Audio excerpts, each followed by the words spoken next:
राम राम राम राम राम राम राम राम राम नारायण नारायण। ओम श्री परमात्मने नमः। अथ चतुर्दशोऽध्यायः। अवतरणिका। श्री भगवान ने 13वें अध्याय के अंत में कहा कि ज्ञान चक्षु से क्षेत्र और क्षेत्रज्ञ के भेद को देखने वाला परमात्मा को प्राप्त हो जाता है।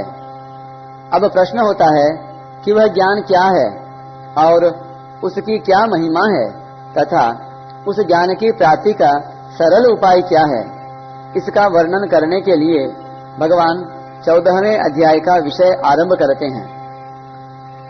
बंधन दो से होता है, प्रकृति से और प्रकृति के कार्य गुणों से। प्रकृति के बंधन से छूटने के लिए भगवान ने 13वें अध्याय का विषय बता दिया। अब प्रकृति के कार्य गुणों के बंधन से छूटने के लिए भगवान 14वें अध्याय का विषय आरंभ करते हुए पहले 2 श्लोकों में ज्ञान की महिमा का वर्णन करते हैं। श्री भगवानुवाच परं भूयः प्रवक्ष्यामि ज्ञानानां ज्ञानमोत्तमम् यज्ञात्वा मुनयः सर्वे परां सिद्धिमितो गताः। पहला श्लोक। श्री भगवान बोले, संपूर्ण ज्ञानों में उत्तम और पर ज्ञान को मैं फिर कहूँगा, जिसको जानकर सबके सब मुनि लोग इस संसार से मुक्त होकर परम सिद्धि को प्राप्त हो गए हैं। व्याख्या।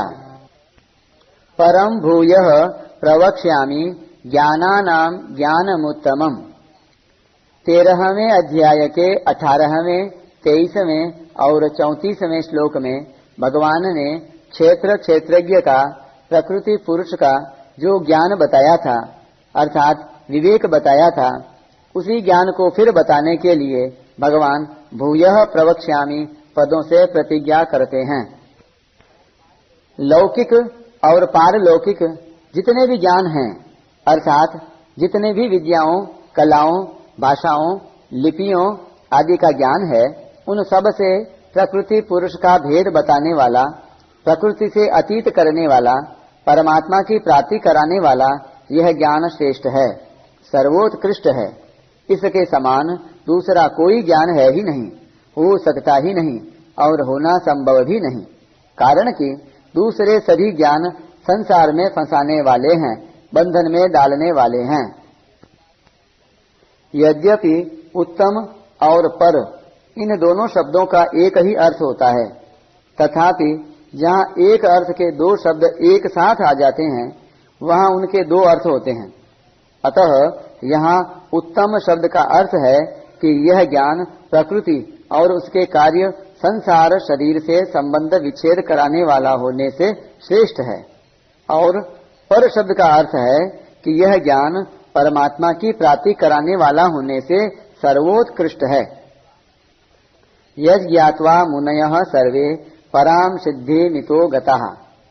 जिस ज्ञान को जानकर अर्थात जिसका अनुभव करके बड़े बड़े मुनि लोग इस संसार से मुक्त होकर परमात्मा को प्राप्त हो गए हैं, उसको मैं कहूँगा। उस ज्ञान को प्राप्त करने पर कोई मुक्त हो और कोई मुक्त न हो, ऐसा होता ही नहीं। प्रत्युत इस ज्ञान को प्राप्त करने वाले सब के सब मुनि लोग मुक्त हो जाते हैं, संसार के बंधन से, संसार की परवशता से छूट जाते हैं और परमात्मा को प्राप्त हो जाते हैं। तत्व का मनन करने वाले जिस मनुष्य का शरीर के साथ अपनापन नहीं रहा वह मुनि कहलाता है। पराम सिद्धिम कहने का तात्पर्य है कि सांसारिक कार्यों की जितनी सिद्धियां हैं अथवा योग साधन से होने वाली अणिमा, महिमा, गरिमा आदि जितनी सिद्धियां हैं वे सभी वास्तव में असिद्धियां ही हैं। कारण कि वे सभी जन्म मरण देने वाली, बंधन में डालने वाली, परमात्मा प्राप्ति में बाधा डालने वाली हैं।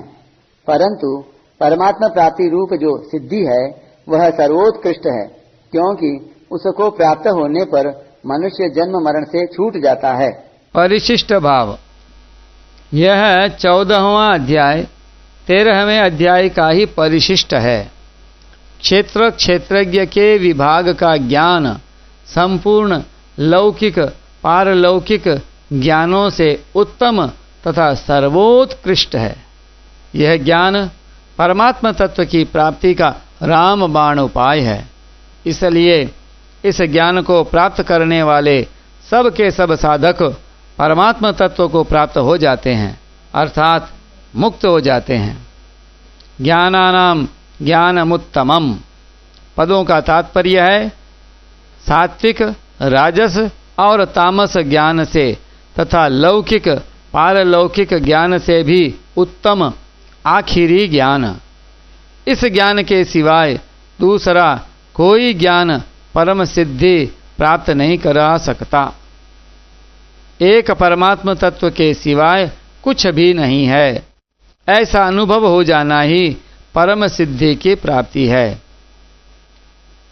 तात्पर्य है कि परम सिद्धि प्राप्त होने पर क्रिया तथा पदार्थ का अत्यंत अभाव हो जाता है और एक चिन्मय सत्ता के सिवाय कोई जड़ वस्तु रहती ही नहीं, जो कि वास्तव में है।